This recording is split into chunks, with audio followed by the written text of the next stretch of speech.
Hey guys, I am DM Zone. This is Gamers Oasis. Let's get into it. Okay guys, so I'm going to talk in a hopefully a quick video, but we'll see how long this goes, about the difference between AC, aka Armor Class, or the Attack Matrix, which is the alternative combat system in original Dungeons and Dragons, later turned into THACO and into D20 and then into what you got in 5th edition, versus Chainmail. Now, I say chainmail as a collective group because there's 3 different types of combat in there. You have mass combat over here, and then you have man-to-man in the middle, and then you have fantasy over here. And they all do something a little bit different. And I think all 3 of those make for a decent combat system. I think there's room for polish and that type of stuff. But let's get into what this is, sort of with a recap of what my thoughts and beliefs are, and then we'll go into how I get to that foundation, or the foundational belief later by the end of this video, I hope. Armor Class, the Attack Matrix, which was the alternative combat system, as I've already said, was in the original 3 core rulebooks. No other real combat system was in any of the supplements. There was hit point locations, which were found in Blackmoor, and I'll get to that in a second. It was the one that the game kind of was designed and developed around. So let's look at it like this. When you read the monster stat blocks, you have Armor Class. You don't have Heavy Troop. You don't have Heavy Horse. You don't have Lightfoot. You have Armor Class. That's a main reason why this system won. It is a simpler system. I say that with a little hesitation because THACO Attack Matrix, which is based off of the same thing, is a little hard for some people to wrap their head around. Again, this kind of falls into that thing I think Gygax wanted, where he wanted to create some distance between him and a war game and have a different type of dice being used. And he also wanted the complexity of the war games because it made it feel realistic. It made it feel dynamic. And one of the things that I think really made this the alternative system instead of the primary system, though, was they really didn't have D20s like we have D20s now. They had D20 as in the dice with 20 sides, but it went 1 to 10 twice, from what I understand. It was, and this was dice that were used for counting and math and this type of stuff. It was a different dice. Now, technically, they had 20-sided dice that had 20 different symbols on it, all the way back in the Roman time. Available to everyone, not really. And there were some other dice that were hard to get like that, too, at the very beginning. And kind of because these dice became more popular, the D8s and D12s and whatnot, these other game systems started to pick this up, and it became more of a main standard that in your 7 dice set, you would have D8s and D12s and that type of thing. In this video, I want to talk about and explain why this is a good thing. In this video, I want to explain and kind of go over where things were lost and where things were gained by the different systems, and to kind of give people an understanding of like the choices you had back then. It was kind of brought to my attention that my perspective was maybe not someone else's perspective in a comment section a couple videos ago. And that's partially because their claim is that they were playing in 1974 and they were doing things different. And I certainly am not here to call anyone out. I have actually made several calls or requests and have contacted other YouTube creators to reach out to see if any of them would be willing to meet with someone who's almost at 500 subs and actually help explain a lot of this in a greater way other than just reading the books and knowing. Now, I've been playing a long time, and I play original Dungeons & Dragons. I played Basic. I played BX. I had a weekly campaign for about 3.5 years. And I've played a little bit of a solo, and I've done some actual original Dungeons & Dragons separately. But I've only been playing since 1989. I started when OD&D 2nd edition came out. My friend, whose initials were DVS, I won't actually tell you his name, but that was literally his initials. It's we always had fun with that. And another guy who, um, I think I'll go with his nickname ish, not his first name, but his nickname was Bixler. And he was actually a literal dwarf. He was 4'10" in high school and whatnot. And before that, DVS and I would play. And literally, he started me off because there's the whole satanic panic thing and family being religious and all of this. I'll get into a video where I talk more about my perspective of that. We started out playing Paladin versus Doom Knight. And that was a long, long time ago. I've talked about this in a couple other videos, but that's kind of a thing that happened. So I was learning the THACO, which is what the Attack Matrix became, forwards and backwards long before I even knew that original Dungeons & Dragons existed. I knew it came out in the mid-70s. I had no idea what it was called. I heard there was a version of the game called Basic Dungeons & Dragons, which is beneath me because I was able to play Advanced Dungeons & Dragons. So while my foundation was in using THACO and Advanced Dungeons & Dragons and that type of stuff, I actually feel in many ways that a polished up version of Chainmail's rules might be better than THACO was.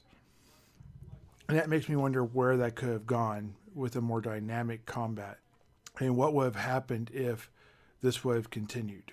So I'm going to talk about this, where I'm talking about both, let you sort of discuss both maybe in the chat or with me, and we'll go ahead and figure out what we would prefer maybe in a alternate reality or in the next game to come out. So I was always able to do the math for THACO in my head. I was the guy that would also do math for you. If you stammered and stumbled and couldn't figure it out and didn't know what armor class you hit, I would just tell you. I was that guy. I tried to be, good about the whole thing, but really I was trying to prevent everyone from having to wait for a person who didn't understand the math to get to it, versus maybe educating them on how to get to that math themselves. So I feel like THACO, Attack Matrix, in this version of the game we're calling it Attack Matrix, is sort of a worse game, a worse system. It's very simple. Real quickly, before I get this out any farther, THACO and Attack Matrix. The big difference is THACO changes every level's. Attack Matrix changes based upon what class you are and every 3 levels, essentially, if you're a fighter. So what makes Chainmail so good? Well, there are 3 different types of combat, which probably could be streamlined, a lot of polish applied. There was the mass combat for combat when you're dealing with large-scale combat. There was the man-to-man, which is the combat I use in my actual play with a solo game. And then there's the fantasy combat I use also in that game whenever you're dealing with a fantastic creature that has resistances beyond that of a normal man. I kind of feel like at least the man-to-man and fantasy could have been lumped into one game, and the mass combat is a good system based upon how it interacted with the rules and everything. I will get into more detail with that in a minute.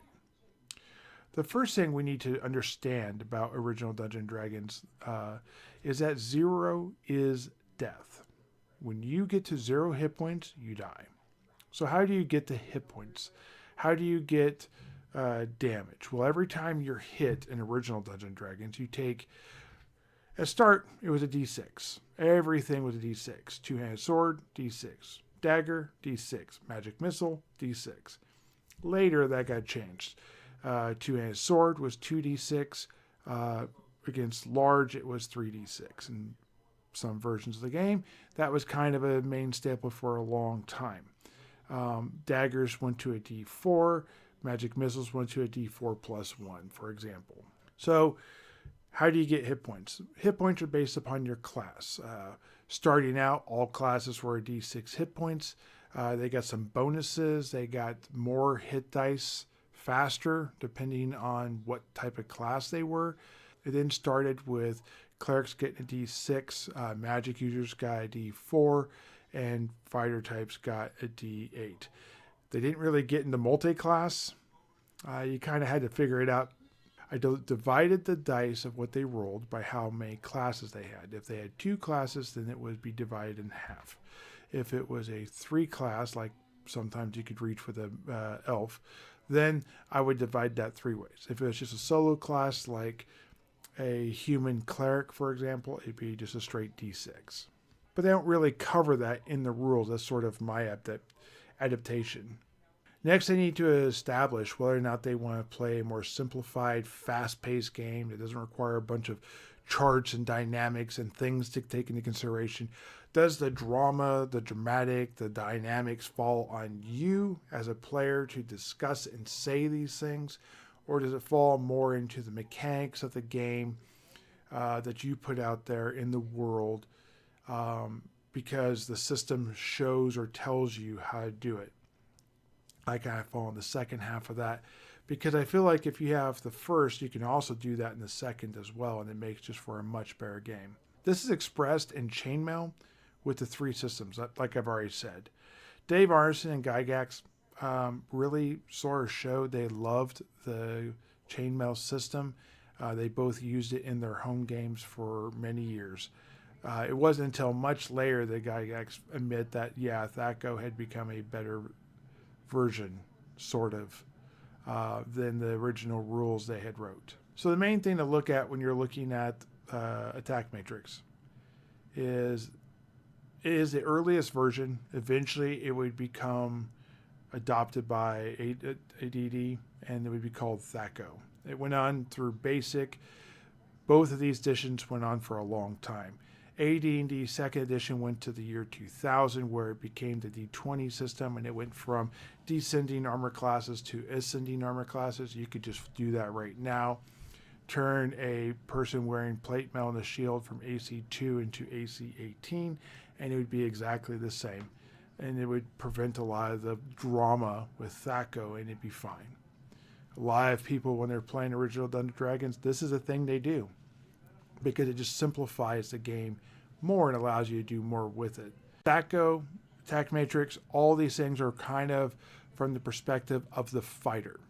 So I said with Attack Matrix, every 3 levels, it changes a column, essentially, of what you need to hit. So to hit AC 2 or plate mail, or AC 18 in this case, you would need at first, the 3rd level, you would need a 17. That would be your level. This is before strength bonuses or modifiers, and before magic and all that type of stuff, and any other benefits you might have, magic, racial, whatever, whether you're mounted technically or not. Those type of things technically could occur. Surprise, obviously, and those type of things. So you need a 17 to hit AC 2. Okay, if you were 4th to 6th level, you would need a 15. If you were 7th to 9th level, you would need a 12. If you were 10 to 12, you would need 10, all the way up until 16 plus, when you need a 5. 5 is still very easy to do. You're going to have +4 probably from something if you're a fire type, and you'd have anything but a 1 would hit. So how does this work if you're not a fighter? Well, it's very simple. Instead of being 1 to 3, which is every 3 levels, for a cleric, it would be every 4 levels.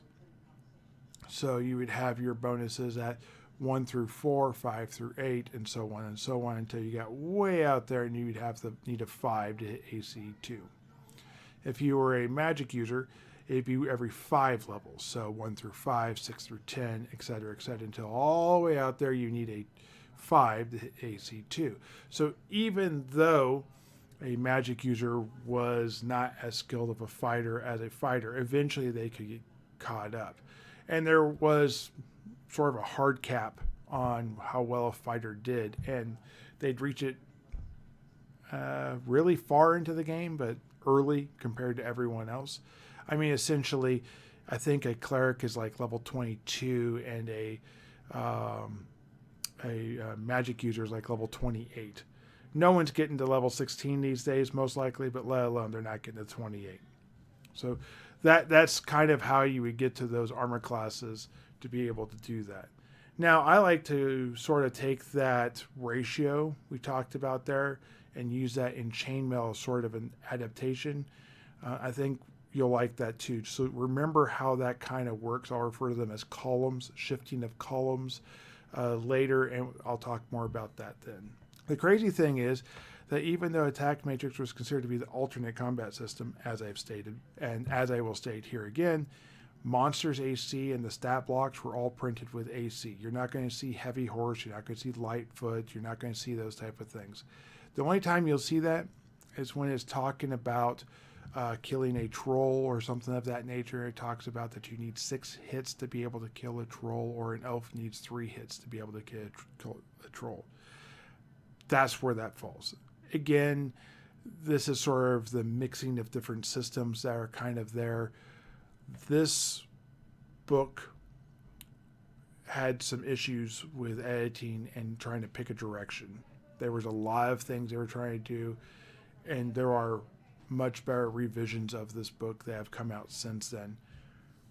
My plan is that maybe someday I will do something like that, or at least I can explain this in a way that people will understand this better. So one of the things is also important to say is I keep referring back to Chainmail. More specifically, I'm referring to at least the 3rd edition of Chainmail, where they added the fantasy appendix. It's a 15-page appendix that was added that allowed you to have elves, dwarves, magic, dragons, all these things, as well as a bunch of things that were controversial and ended up being part of many lawsuits, like Balrogs, whether they had wings or not, hobbits, this type of stuff, and so on. So Chainmail has 3 different main combat systems within it. There's a 4th, jousting. Not really going to go into that here. I feel like that's kind of a standalone system designed for tournament play. Not really a thing we're looking at with the dungeon. But in this, there's the mass combat. As I said, is the combat where people come together in large armies and they fight. It's designed to be brutal and ruthless and, let the bodies hit the floor type of thing.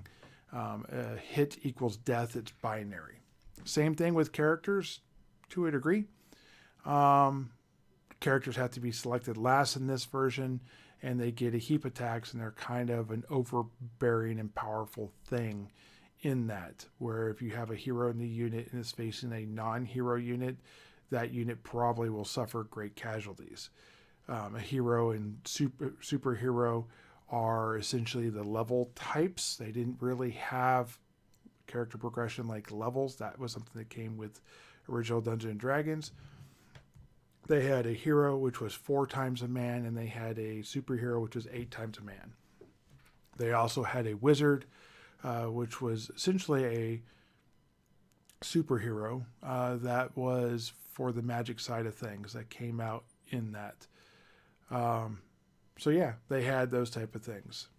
In original Dungeons and Dragons, they refer to this also as hero, lord, wizard, and these type of other titles. There was a lot of titles involved in that. Myrmidon is a big one because that's the highest level a dwarf could be. Since mass combat is different than the other 2, man-to-man and fantasy, I'm going to talk about it separately, and then we'll go ahead and jump into those other 2.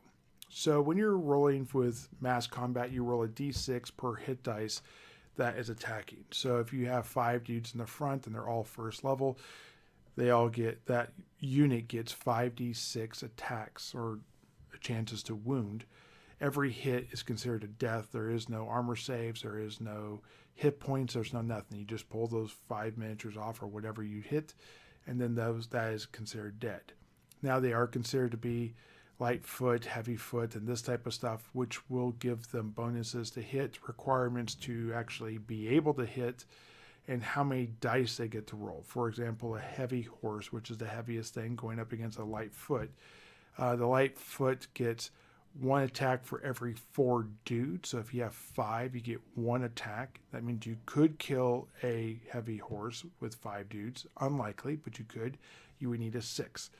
If you had 1 heavy horse, they could get 4 attacks into the light foot. They would need 4s to hit, and remember, a hit is death.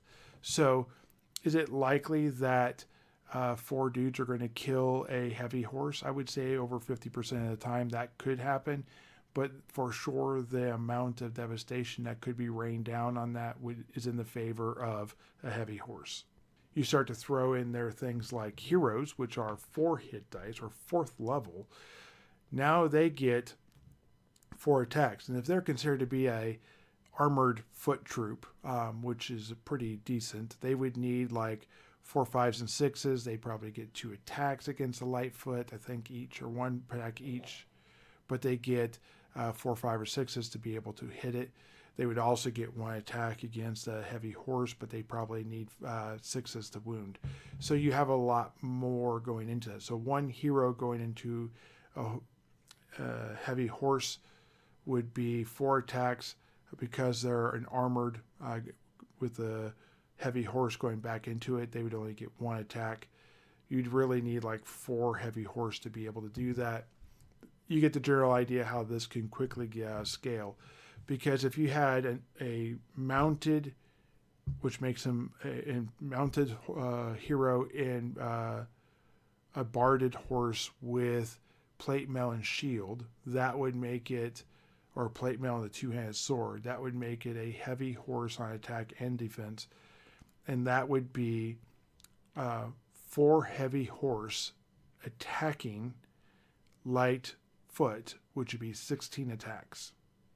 Even 16 troops would only get 4 attacks back, which they would need all 4 to hit to be able to kill that hero. Now you put that hero inside a unit and they can't be attacked until last. That hero is decimating almost every unit it runs into. You put that with a superhero, which is an 8 hit dice creature. And now that 16 attacks against Lightfoot becomes 32, and it needs 8 wounds to be able to be killed. And you can't do anything to it until it's the very end. So basically they just run roughshod through everything. That is where the game kind of gets a little wonky in mass combat. Personally, I feel like if you have a hero and you have another hero in the group, they should probably be separated out, go to man-to-man combat, and let the troops fight the troops. Otherwise, let the heroes blow up the units and let them have fun. That's my opinion. Let me go ahead and go back into this just one more time so we make sure we fully clarify this statement. If you have a hero and you do 3 wounds the first attack and you do 2 wounds the second round, that's 5 wounds. It doesn't matter. It doesn't kill it. If you do 4 wounds in a round, that kills it. That is the way chainmail worked. That is the way original Dungeons & Dragons using mass combat was supposed to work. Maybe. The clarity on that is not there. They talk about the fact you're supposed to use chainmail rules. That's what the chainmail rules were. It doesn't really explain it more in that. It does go into hit points, though. It doesn't really break into that. My thoughts are you keep it to D6 for mass combat, and every attack that hits would be a D6 worth of damage. You give your hero normal hit points. The hero drops to 0. That's your hero. Or every hit you takes away from their total hit point total. And why would you do that? Well, part of the reason why you would do that is it's a little anticlimactic if a guy runs up, does 4 wounds to your hero, and he dies, versus he fights on for 6 or 7 rounds and lives, but he has wounds and everything he takes with him. I feel like there's a better way, polish, that could be added to that. You can also start to see a problem when you're dealing with trolls in mass combat and ogres. These are very fierce against a low-level party. They get worse. I'll get to it in a second. But a troll, for example, is 6 hit dice plus 3. That means they get 6 attacks, and on the one they choose, they can add plus 3 to hit. They need 6s at most to hit, so if they roll a 3, they can turn that 3 into a hit. Boom. They're considered to be heavy troop, which means that they're not quite the highest tier, but they're not Lightfoot. So they're able to do pretty good against most parties, and they're very devastating to a party who may only get 6 attacks, and they're certainly not coming back at 6 heavy foot, especially at low levels. And trolls get to regenerate. Never mind that plus 3, which they could put on a specific character if they want to make sure they hit, or if they want to take their low one to go after someone they wouldn't normally be able to hit, like maybe a 2 that is rolled against a light foot because you have a thief or a magic user in the party. I'm not going to go necessarily into how I would fix that in the future rolls. Just know that ogres basically had additional bonuses to strength and trolls had regeneration, but they're essentially the same character stat block. So in conclusion, how does mass combat work in original Dungeons & Dragons? I think it's great at lower levels. I think it deals well with numbers of people. Oftentimes you could have one person equal 20 people or 10 people or whatever to scale up an army to have thousands of people on the battlefield at the same time. I think it's wonderful for that. I think it gets a little wonky when you start to look at other things. I think if you're going to do that, you have to kind of scale your superhero and your hero instead of them being able to take out potentially 16 or 32 hit dice worth of things, which would be entire things. I think 20 dudes can take out a platform. A hero can take out 2 if they roll really well or whatever, and a superhero could take out 4, for example. And I think that kind of puts in scale a little bit. That'd be like a simple fix I would do, based upon maybe how many successes they hit. So if they attack 32 times, every 8 successes would be a base they would take out, for example, because that would be like 1/4 of their thing. Or maybe every 5, and you're going to figure that out because it might be a light armored versus a light armored type of thing. You get the general idea of how you'd figure out some sort of agreed to term beforehand. I think that rolling a 5 or a 6 to wound a moderately heavy armored creature while on a mounted guard is anticlimactic for a party member. I don't think they should be killed that quickly. I feel like lucky rolls are cool when it's against the enemy and not so cool when it's against the party. The PCs are just not down for that. It's going to happen more to them than it will to them doing it to someone, because there's more things attacking them generally than there are than the party is attacking, shall we say. I think a little bit of a rebalancing of that makes a lot of sense. I think that something beyond just a straight binary makes a lot of sense for the mass combat. I've talked about a few of the ways you could do that, gauging down platforms of how many people they can kill, adding hit points to the thing, treating core troops a binary, but treating heroes differently, maybe dropping it from even D6 hit points to maybe a D3 hit points, for example, or just giving heroes more hit points would make sense in that type of an environment. But like I said, that was one of the 3 systems they had. I have a complete video talking about mass combat as well as the other 2 combats. So I have 3 videos on chainmail combat already. I'm going to put a link up to that so you can watch that if you want to learn more about those type of things. In the actual core rules, when I get into this next batch, the man-to-man combat especially, I'm going to have an additional group of terms that just make the combat work better. And if you want to know how it was in that rules, you need to go back and watch that rules, or this may not make a whole heap of a lot of sense. So man-to-man and fantasy are very similar. The man-to-man kind of focuses more on like the dueling style of the rapier and the garrosh and all that type of stuff, and being able to repost and have counterattacks, and the length of the weapon allowing you to attack first in the first round, and then faster weapons attacking first in future rounds, high ground, positional stuff like flank or rear, this type of thing. It didn't really go into multiple attackers. You kind of have to make some caveats to that. And there's also some stuff with weapon speed. Now, I've talked about this in my chainmail particular video, and I went into like the chainmail version of how man-to-man is. I think in this video, I'm going to do that, but I'm also going to kind of break this down near the end into what I would consider like core segments or like topics or naming things so that you can see them. Because I feel like that will be the best way to understand it. In both of these systems, just like, well, in all the systems really, from Chainmail, death equals a hit. So at Chainmail, if you're hit, you're killed. There's no actual rules for damage. Damage didn't exist until original Dungeons & Dragons.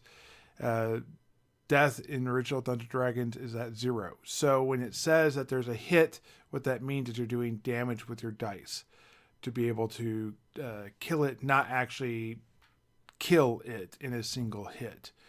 And part of the reason why I feel like this is important is the difference between this and like mass combat, for example, is that if you get hit 4 times in mass combat, what happens is you would kill a 4th hit dice or less creature. If you were a 5 hit dice creature because you were a 5th level fighter or whatever the case might be, then you don't die. Matter of fact, you don't have any sustained damage. You don't have any continued damage. You don't have damage from the last battle.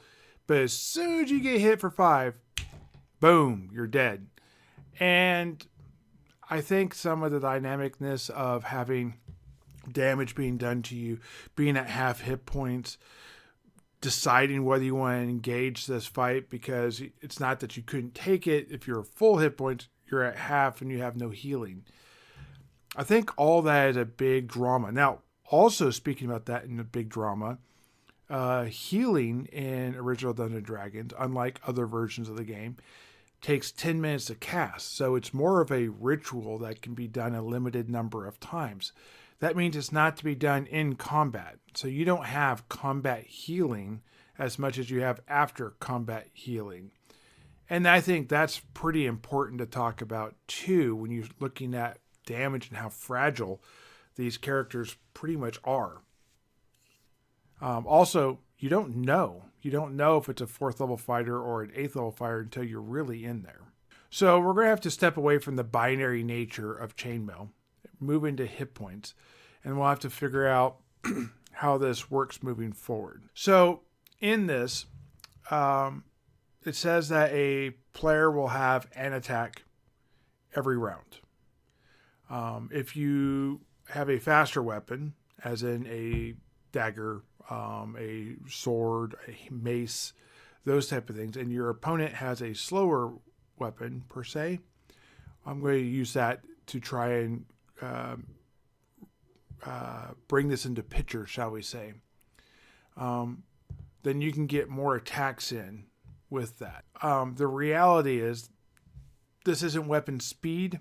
This is weapon class. Weapon class really could be better defined as like weapon size plus mobility plus fighting stance, like almost like a martial art, like the style, the fighting style you're doing.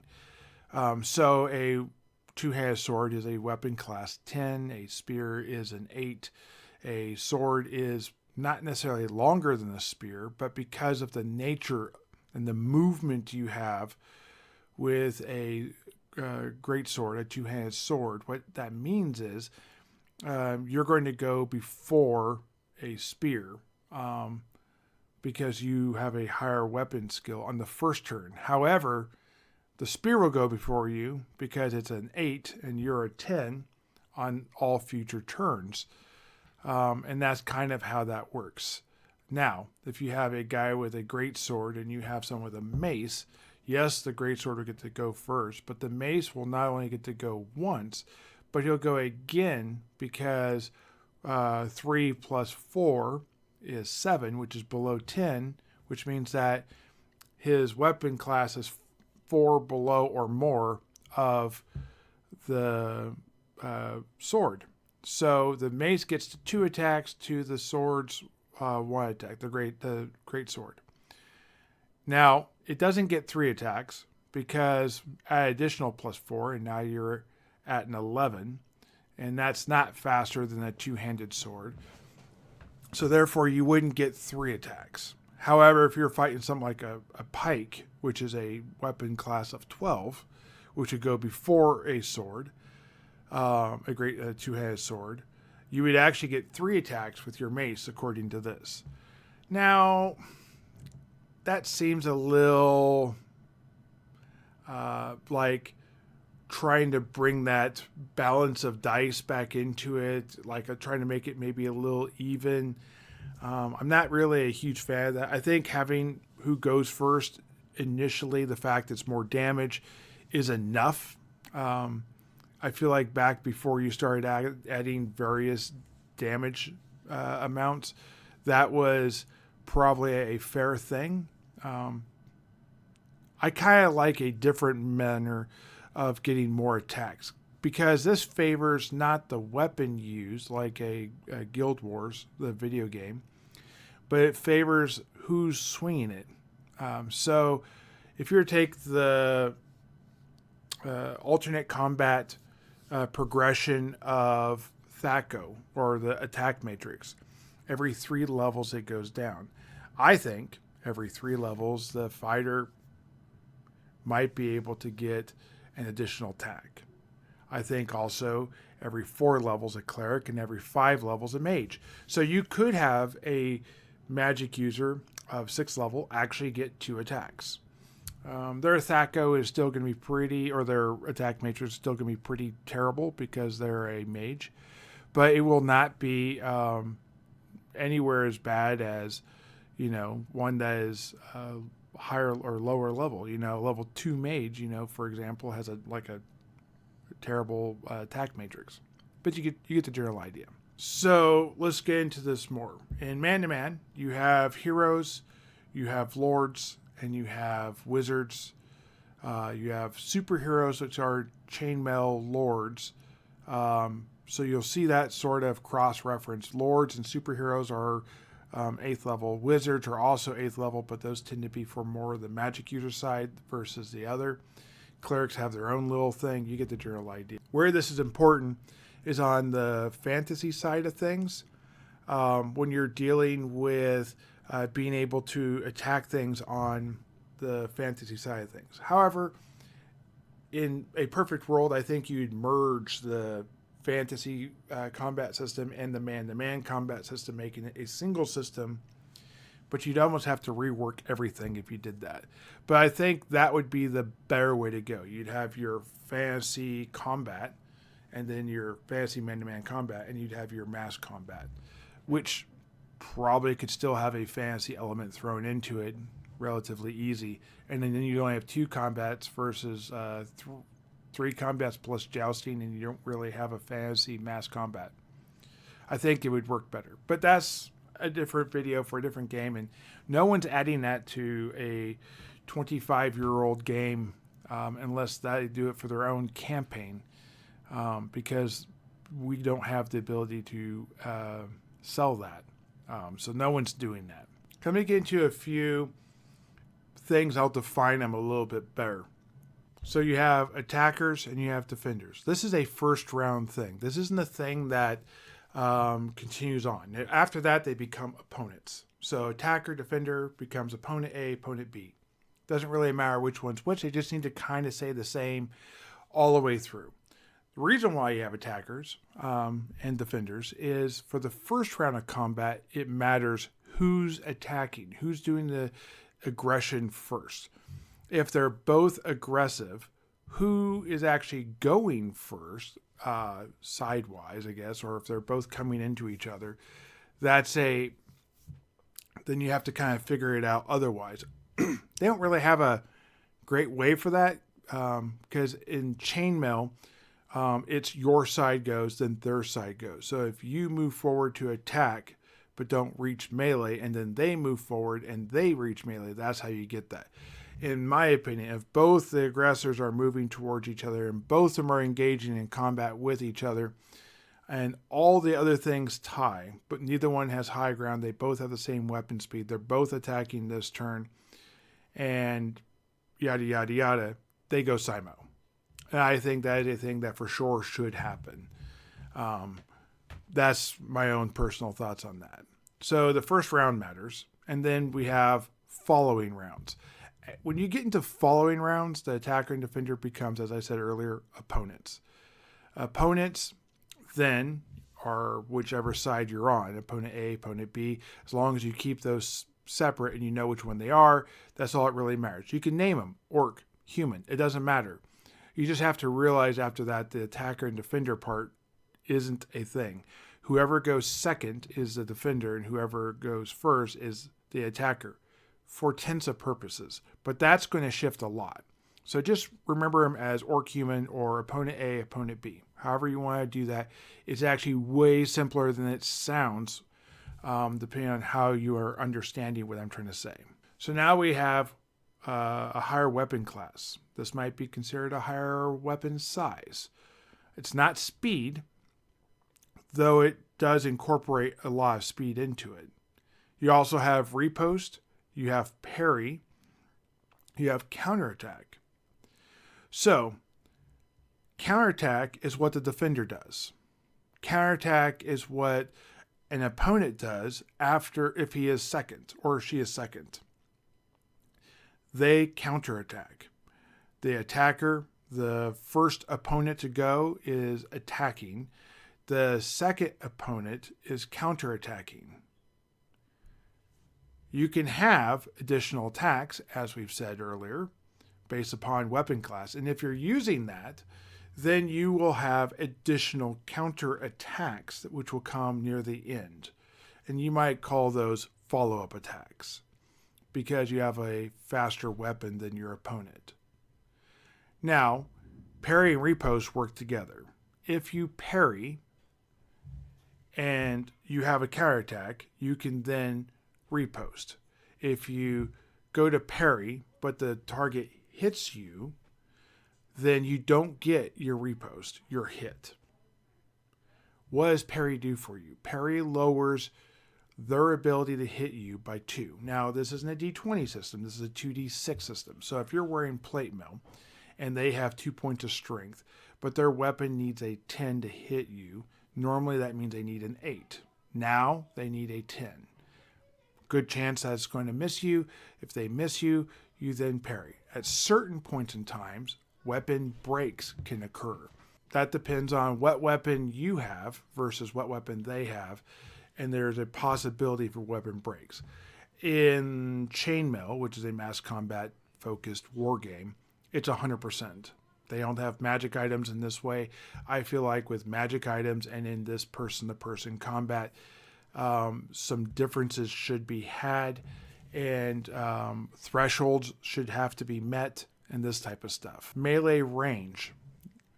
Again, this was designed around a war game, so they have everyone within 3 inches is that. And I feel like if you're doing a mass combat, that is just fine. However, in a man-to-man combat where you're using grids and squares, I would say a 5 foot, maybe a 10 foot, which would be 1 inch, versus the 30 feet they have for chainmail. You also have split fire, which again, split fire is actually attack, move, attack.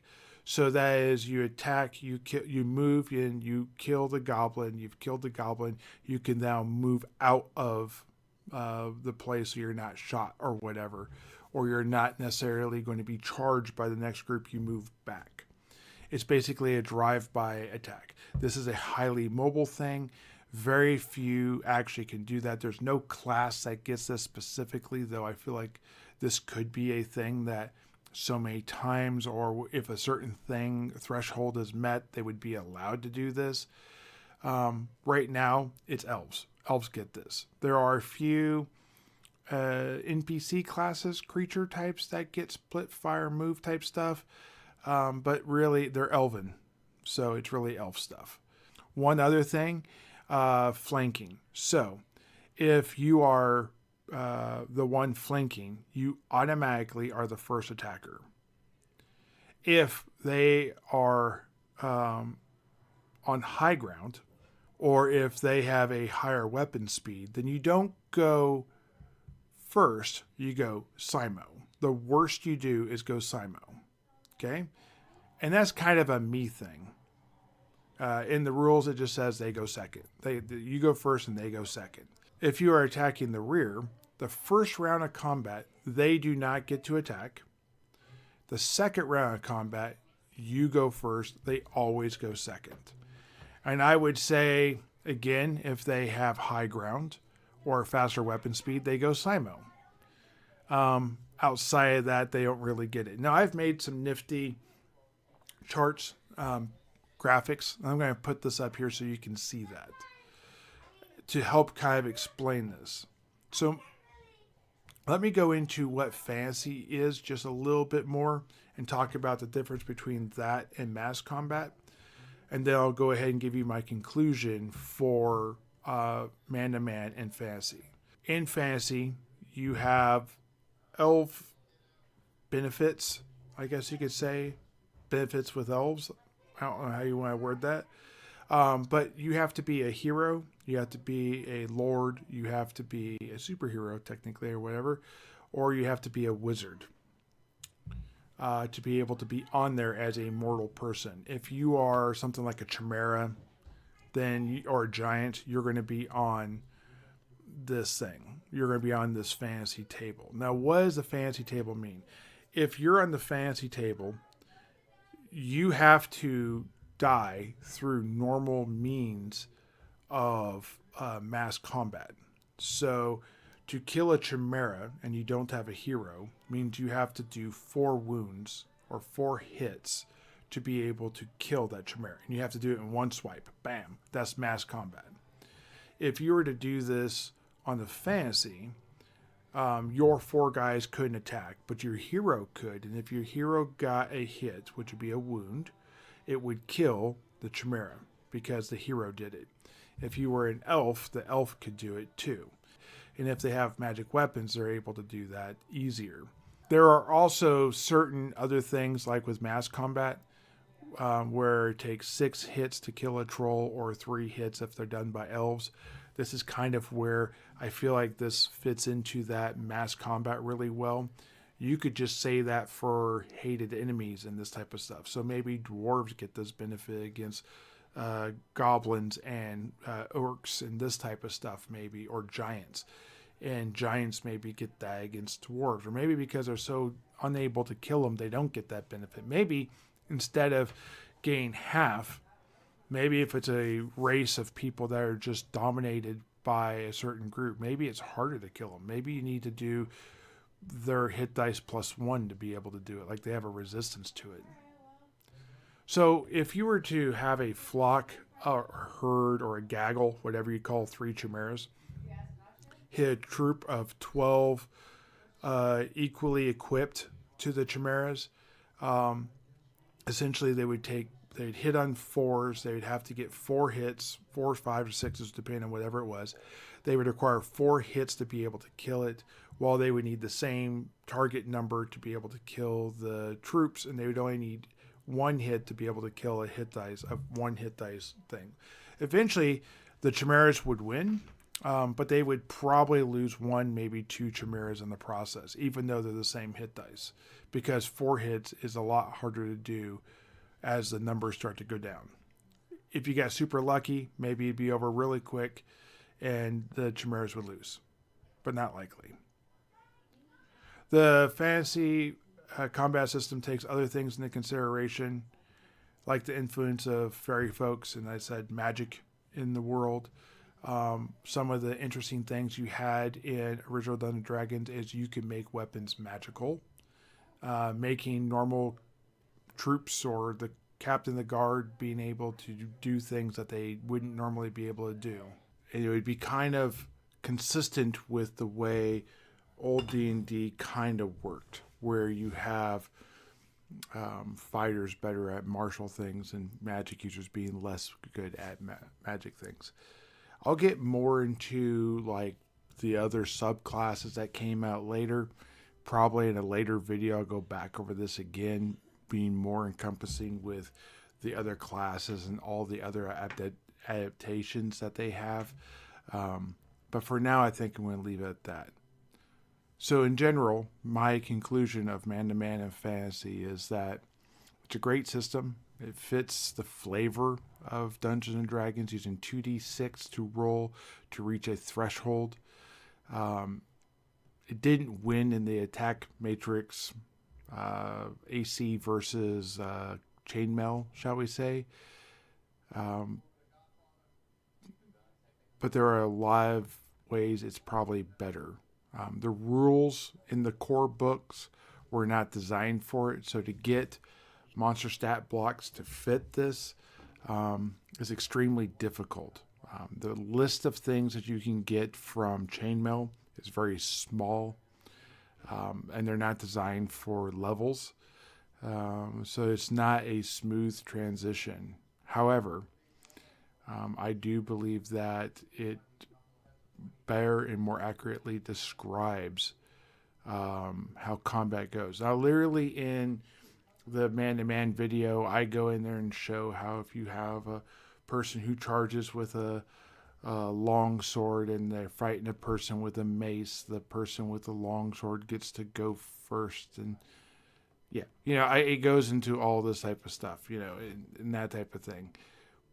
But there's more to it than that. There's more more of a dynamic part that is more narrative, and you could work this in with the Attack Matrix and kind of change how that works too by doing essentially the same type of thing with D20. It doesn't work the same, and I think weapon class itself is a bulky term. Weapon size, maybe. Combat ability. Something maybe less descript or more descript probably would do better. Class just feels like you have too many class things. You have armor class, you have weapon class, and they're not related at all.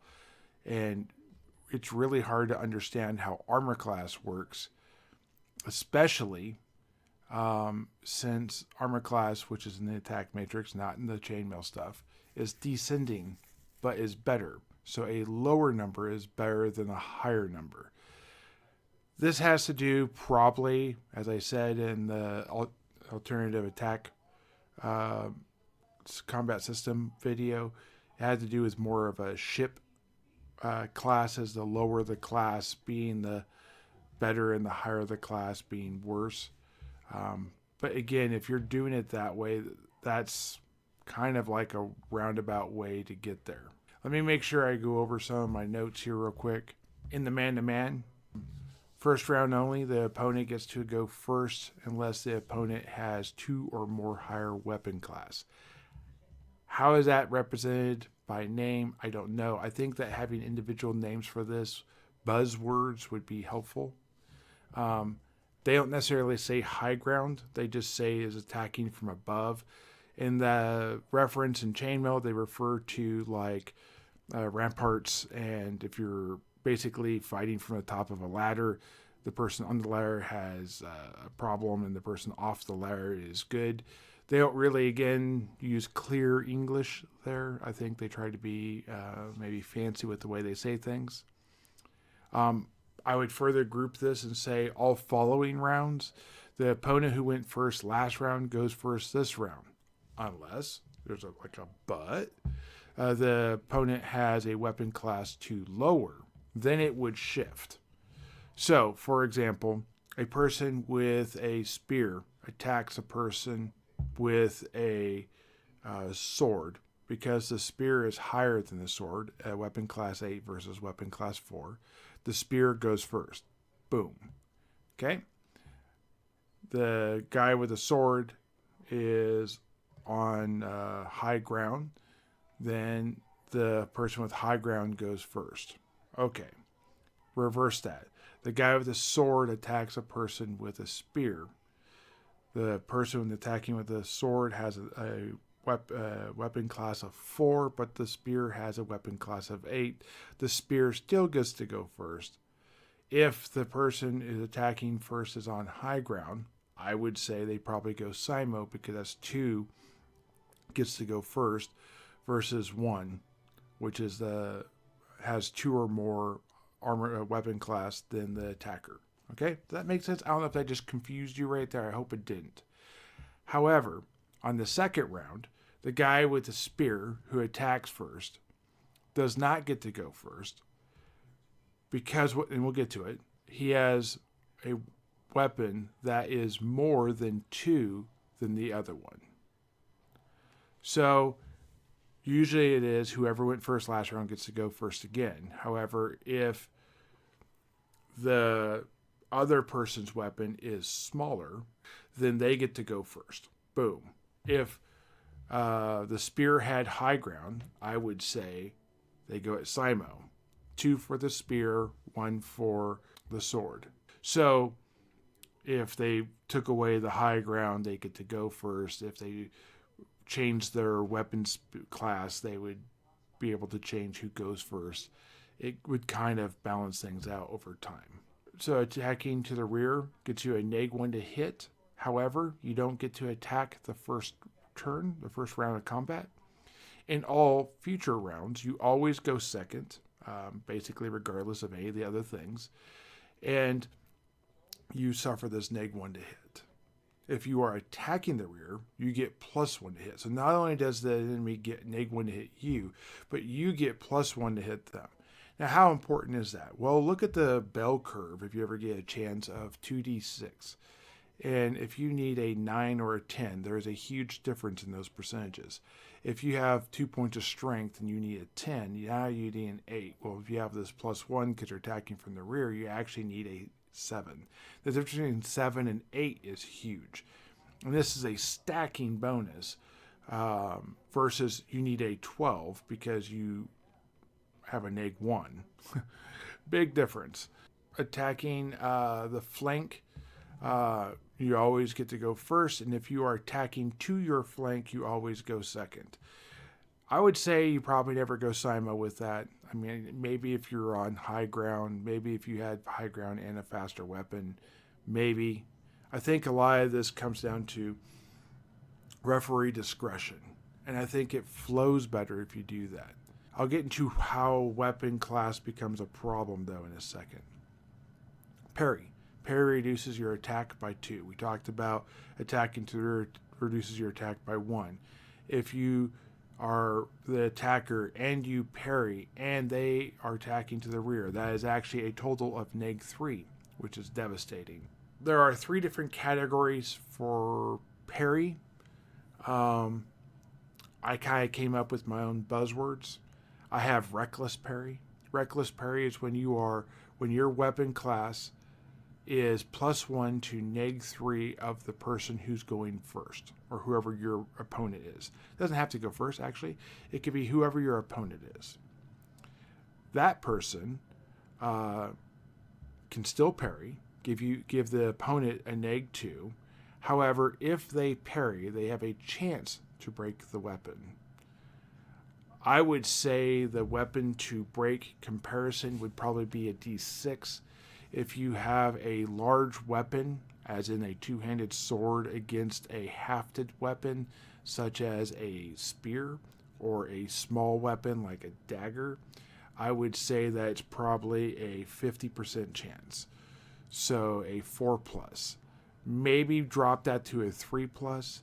If it's a long sword versus the same type of thing, I would say maybe that's a 4+. Again, you find your ratio. I think there's a great area for a person to come up with how weapons would break.